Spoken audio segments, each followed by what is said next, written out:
People of all ages, ethnicities, and sexual orientations, welcome to the sixth and final Treyarch Zombies game we're going to analyze in this series, Cold War, which of course follows World at War and the 4 Black Ops games after that. We'll get to the analysis shortly, but first, I'd just like to say a few things. I conceived this final series idea in the video explaining why I wasn't going to buy Vanguard and why I'm moving on from Zombies content, as I thought giving my final thoughts on each Treyarch installment would be a really cool send-off. I also just wanted to pay homage to the games that helped shape my life. These games have always meant so much more to me than just killing time. I created so many fond memories with childhood friends, made so many new ones along the way, and of course by recording and uploading the gameplay here on YouTube, I was able to more than support myself and my new family financially, which I'm eternally grateful for. So thank you all for watching my Zombies videos over the years. Y'all have enabled so many good things for me, and I love and appreciate each and every single one of you. That video was uploaded months ago, though, and so it's not shocking to me that some of y'all forgot about this series, hence confusing the fuck out of you when I continue uploading after I, quote, quit. But just know that after this video, and then one brief video ranking the 6 games afterwards, Zombies content will be done on this channel, as I'm at a point in my life where I'm largely moving on from video games, and want to focus on establishing my career going forward. What will I be doing going forward? I'm glad you asked. The plan is to keep the content on this channel rather than start a new one like I initially wanted. And it's going to be a podcast. It'll branch out into other forms of content over time, but if a Tim Hansen podcast intrigues you at all, stay subscribed for that. There won't be Zombies content going forward, but I also don't want to live in definites and totally rule out the possibility of streaming it once in a blue moon. It's just not something I'm going to be focusing on primarily anymore. With that all being said, thanks for tuning in. Let's dive into some Cold War Zombies. With the previous Zombies title being the supremely controversial Black Ops 4, community morale was at an all-time low, and so many structural changes would be necessary for the series to climb its way back out of the hole it dug itself into. Which brings us to November 13th, 2020, with the release of Black Ops Cold War. Though BO4 wasn't complete trash, its lowest lows would likely never be replicated again, which allowed this game to confidently redirect the mode despite the real pressure that existed to do so. Both the long-standing Ether storyline and short-lived Chaos story were wrapped up in BO4, allowing them to move on to something entirely new, which resulted in the Dark Ether story, which does share some of the Black Ops lore, but isn't directly connected, I think. I'm gonna be completely honest, I was never really interested in enthralling myself with this story, not because I thought it didn't have potential, but more or less because I'm personally at a point where restoring quality gameplay is far more important to me than emphasizing a new story, especially given BO4's story was actually solid, yet that never manifested in the gameplay, which was a bit of a dumpster fire. I'll touch upon the story a little bit with each map, but the story isn't nearly as important to me as the gameplay, more specifically the improvements it made, and why this game ended up being, if nothing else, a mechanical masterpiece. The first map we get with this game is Maschine, which was originally a Nazi research facility, go figure, in Poland containing a rift into the elusive Dark Ether, but was then abandoned. Fast forward to the early 80s, and our new Requiem crew is comprised of these operators, some iconic characters, some forgettable. Now that the original Ether story is concluded, this new team is really just a quick throw together with emphasis on customization, which is fine in my opinion because the OG4 would be so difficult to top that maybe it's not even worth trying given the emphasis on what should be the gameplay for a proper turnaround. So we go along this wild ride with some admittedly bland characters, but it's a wild ride nonetheless as the team re-engages the portal into what's essentially the Upside Down from Stranger Things, which not so coincidentally also takes place during the Cold War era. The first thing that instantly grabs your seasoned zombie slayer attention is the incorporation of the iconic Nocturne Toten, which fittingly kicked off both the Ether and now Dark Ether stories. Unlike the remasters we typically get, this map doesn't copy and paste, rather builds around it in a way that doesn't highlight the bunker, more so the outdoor sections, with lots of added space and an entire underground facility component, which is the real highlight. Also, unlike reimagined maps we typically see, Blood of the Dead jumps right out in my mind, this map strikes a healthy balance of both new and old, creating both functional gameplay and a good dose of nostalgia. The perfect launch map at that. Maschine feels like Maschine, not Nocturne Toten. It has its own identity, and I appreciate that a ton, especially given every remaster in BO4, aside from Classified I suppose, did an awful job at it. Enabling essential mechanics like power and pack-a-punch are simple, which go a long way for retaining players, and proves especially important for launch maps, as it's the first impression we're getting. Power is a button, followed by 2 more to activate the portal and grab the one and only pack-a-punch piece necessary, while simultaneously getting you warmed up to the new Dark Ether.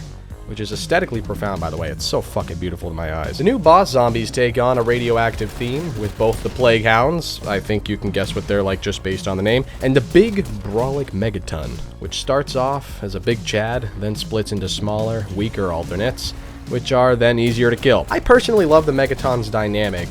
It's your stereotypical tank boss, while also adding a flair of uniqueness, and perfectly fits that 80s arcade monster archetype.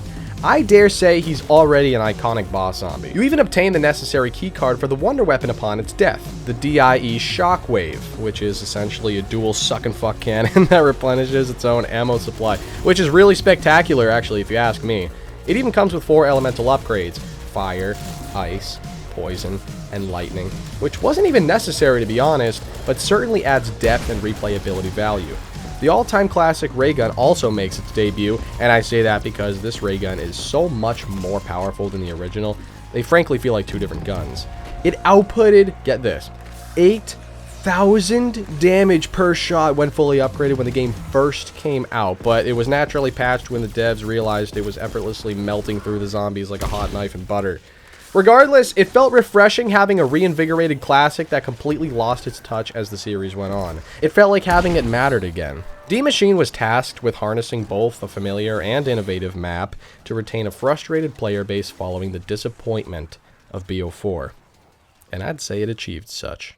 Maschine itself was good and all, but it certainly wasn't the only reason for Zombies' turnaround. That can be primarily attributed to the newly implemented mechanics and systems that help the gameplay shine above and beyond the actual map locations or the story that drives it. The emphasis of this game, after BO4's lack of attention to details, was taking the few positive gameplay components of BO4 and repairing the rest. Similarly, everything starts in the pre-game menu, where you're able to customize both your character and your loadout. You can select any weapons class with any attachments you'd like to begin, and are even able to level them up in-game by using them. Which sounds OP, but unlike BO4, you spawn in with the lowest rarity tier. What the hell does that mean? Well, Cold War decided to divide weapon strength into 5 different tiers. The default red common tier you spawn in with, hence not hurting game progression in the beginning, uncommon green, rare blue, epic purple, and legendary orange. As the game progresses through the rounds, the guns all subsequently bump up the tier ladder to compensate both wall and box guns. This smartly keeps BO4's ability to spawn in with better guns without keeping the OP nature of it, and also erases the pea shooter issue as the guns get stronger with you. You also select what's called a field upgrade before the game, which is a superior alternative to the OP specialist system in BO4, which you mindlessly spawn in with. It's more of a quick enhancement rather than an overbearing wonder weapon that you don't even earn. These helpful side abilities include Ring of Fire, increasing firepower within, Healing Aura, healing all players temporarily, Tesla Storm, electrocuting nearby zombies, Ether Shroud, disguising you from zombies, and so on, with a total of 8 to choose from based on what strategy you're utilizing. When you play the game, you earn Ethereum Crystals, the currency for this mode, which in turn allows you to upgrade stuff out of game, so they feed into each other. You can upgrade the weapons classes, field upgrades, ammo mods, which we'll get a little bit more into later, and perks, which we'll get into now, as there's an entirely new perk system in this game as well. Of course, in an effort to get far away from the communist-like mediocrity of BO4's lousy system. No longer do we choose and are stuck with 4 bland perks before the game even begins. This time, we get all of them with no limit, including the return of our beloved, iconic OG perks, Jug, Speed, Stamina Up, Deadshot, and Quick Revive, and the new Elemental Pop, which outputs a randomized ammo mod every few shots. Other classics return throughout the DLC season, including Tombstone, Mule Kick, PhD, and Death Perception. This perk system successfully recaptured the fan favorites, and subsequently the soul and personality they bring, adds a bit of new, and dabbles with a new progression system altogether, which marginally boosts the cost with each purchase, which is actually a genius way to be flexible and fun, while also making it quite expensive to obtain them all. The best of both worlds. At the end of the day, Zombies is about having all the power, and so you can grant that to the players, but at a genuine cost. It can work that way. Unlike BO3, which sort of just hands it all to you without any real resistance. There are once again dedicated machines, but additionally, the Wonder Fizz, allowing you to grab anything you need in one location, but only after the first 15 rounds or so, which is actually really smart. The argument that you shouldn't have to play the game to then in turn upgrade your perks out of the game is a valid one, but you could also argue it gives real incentive to play the game, so I see it both ways. Either way, this new perk system, and pre-game customization at large, fixed so many of the pre-existing issues by taking what did work and modifying the rest, which is a far cry from BO4's "let's fix what's not broken" approach. Now, let's hop in the game and check out how everything else functions. First and foremost, the player movement. You're able to interact with your surroundings by mantling on stuff, which makes the environment so much more dynamic and less linear. It doesn't sound like much, but it changes the way you move in Zombies, which is more freely and strategically. The damage-based point system returns, but I think that fits slightly better than it did in BO4 here, as in this game, you get 90 points per standard kill and 115 for a critical kill, thus incentivizing headshots. It's not perfect in my opinion, but it's also not the only currency, as you're also constantly picking up what's called salvage from dead zombies, which is divided into uncommon and rare. Uncommon salvage gets you lethal and tactical equipment from the crafting tables, whereas rare salvage unlocks the badass score streaks implemented from multiplayer, which deepens the zombies dynamic as a whole, as you can either buy shit for specific strategies, or just do it for the fuck of it. Oh, and they also drop equipment straight up, which is essentially an endless means of killing the zombies from the zombies. A lot of these multiplayer components had the multiplayer and Warzone communities excited, and thus they flooded in to check it out, making D Maschine such a prominent launch. Everyone was playing Zombies again, which was great to see after the player base slowly died throughout BO4. You can also use salvage to buy, repair, and upgrade armor, and even upgrade your weapon tier from the arsenal, which continues to add depth and fun innovation to the mode. Pack-a-punching is no longer a pain in the ass either. You only need to upgrade it 3 tiers instead of the mind-numbing 5 times in BO4.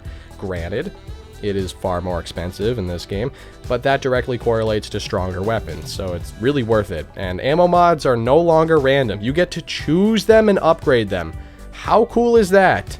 It keeps the progression while also simplifying it to a convenient, player-friendly system. Another excellent fix. Ammo crates are riddled all over the map, allowing you to constantly replenish ammo for a reasonable cost, and trials are more dynamic than ever, as you're able to consistently obtain high-end rewards like wonder weapons by completing mundane tasks to keep you occupied if bored anyways.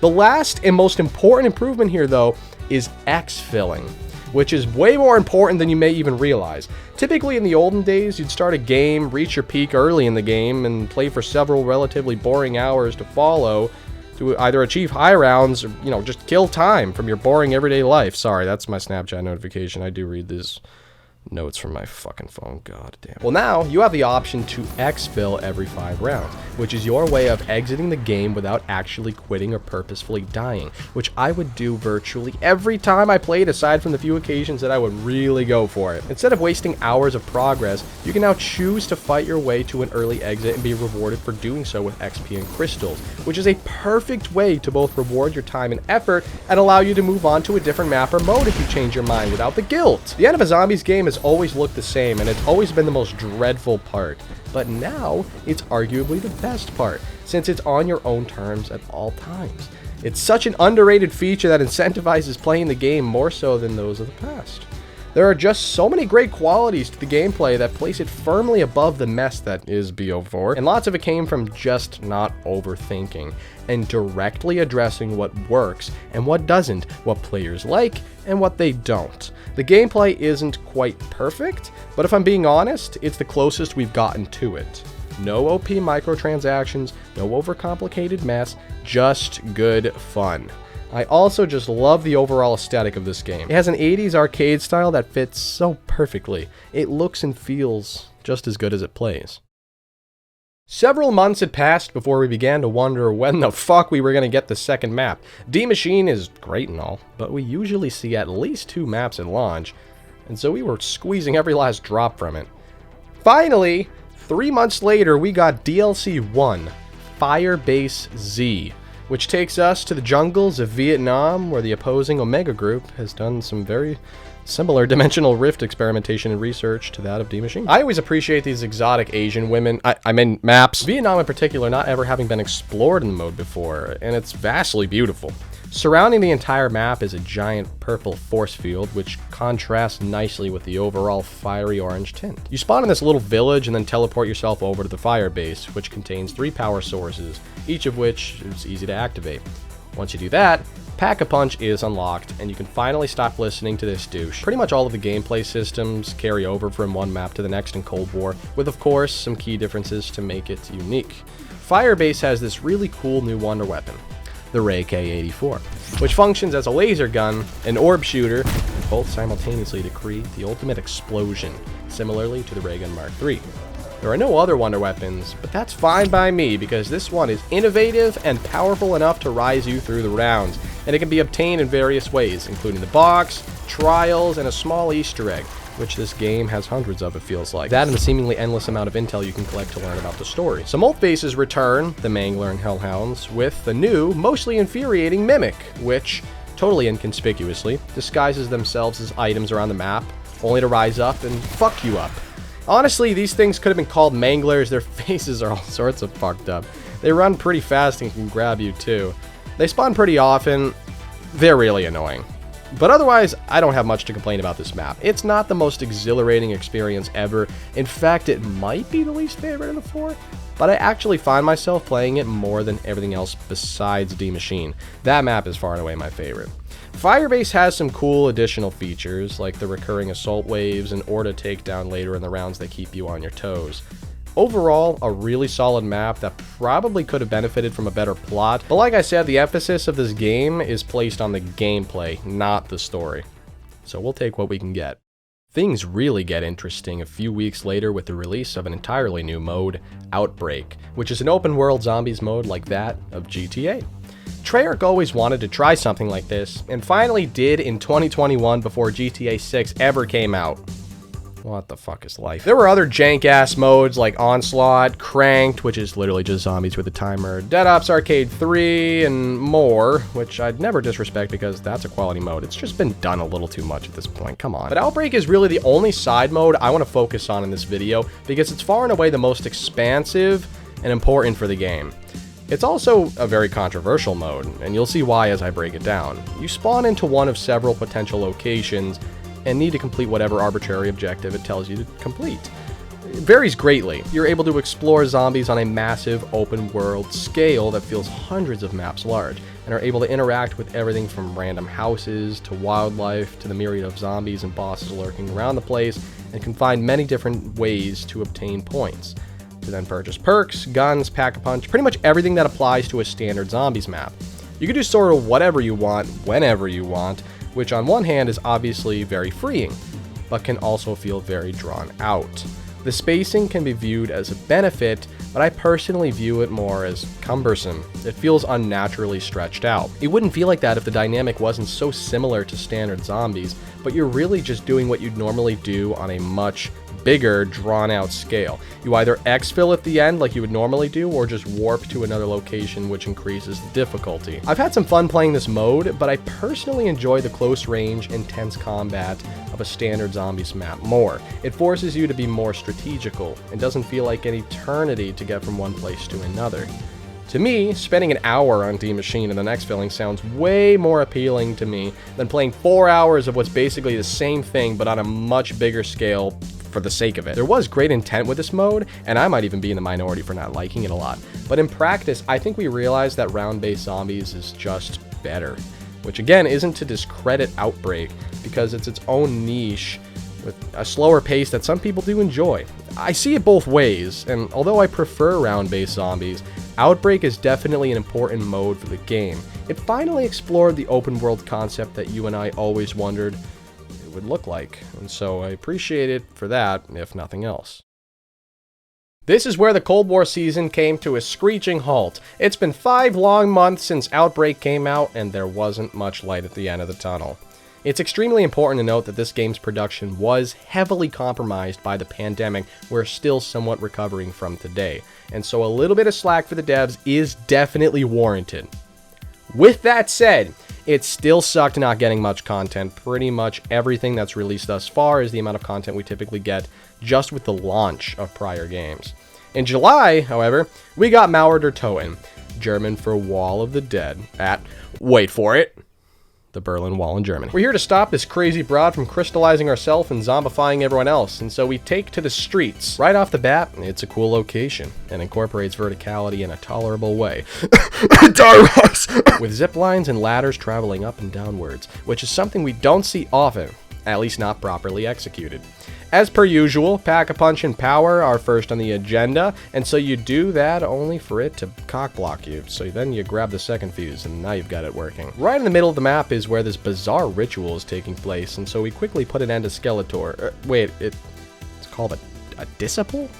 So lame. Anyways, now Pack-a-Punch is working. There's only one thing left to do. Get the Wonder Weapon, of course. And so you strive to get your hands on the conversion-ready binary repeater standard, aka the Cerberus.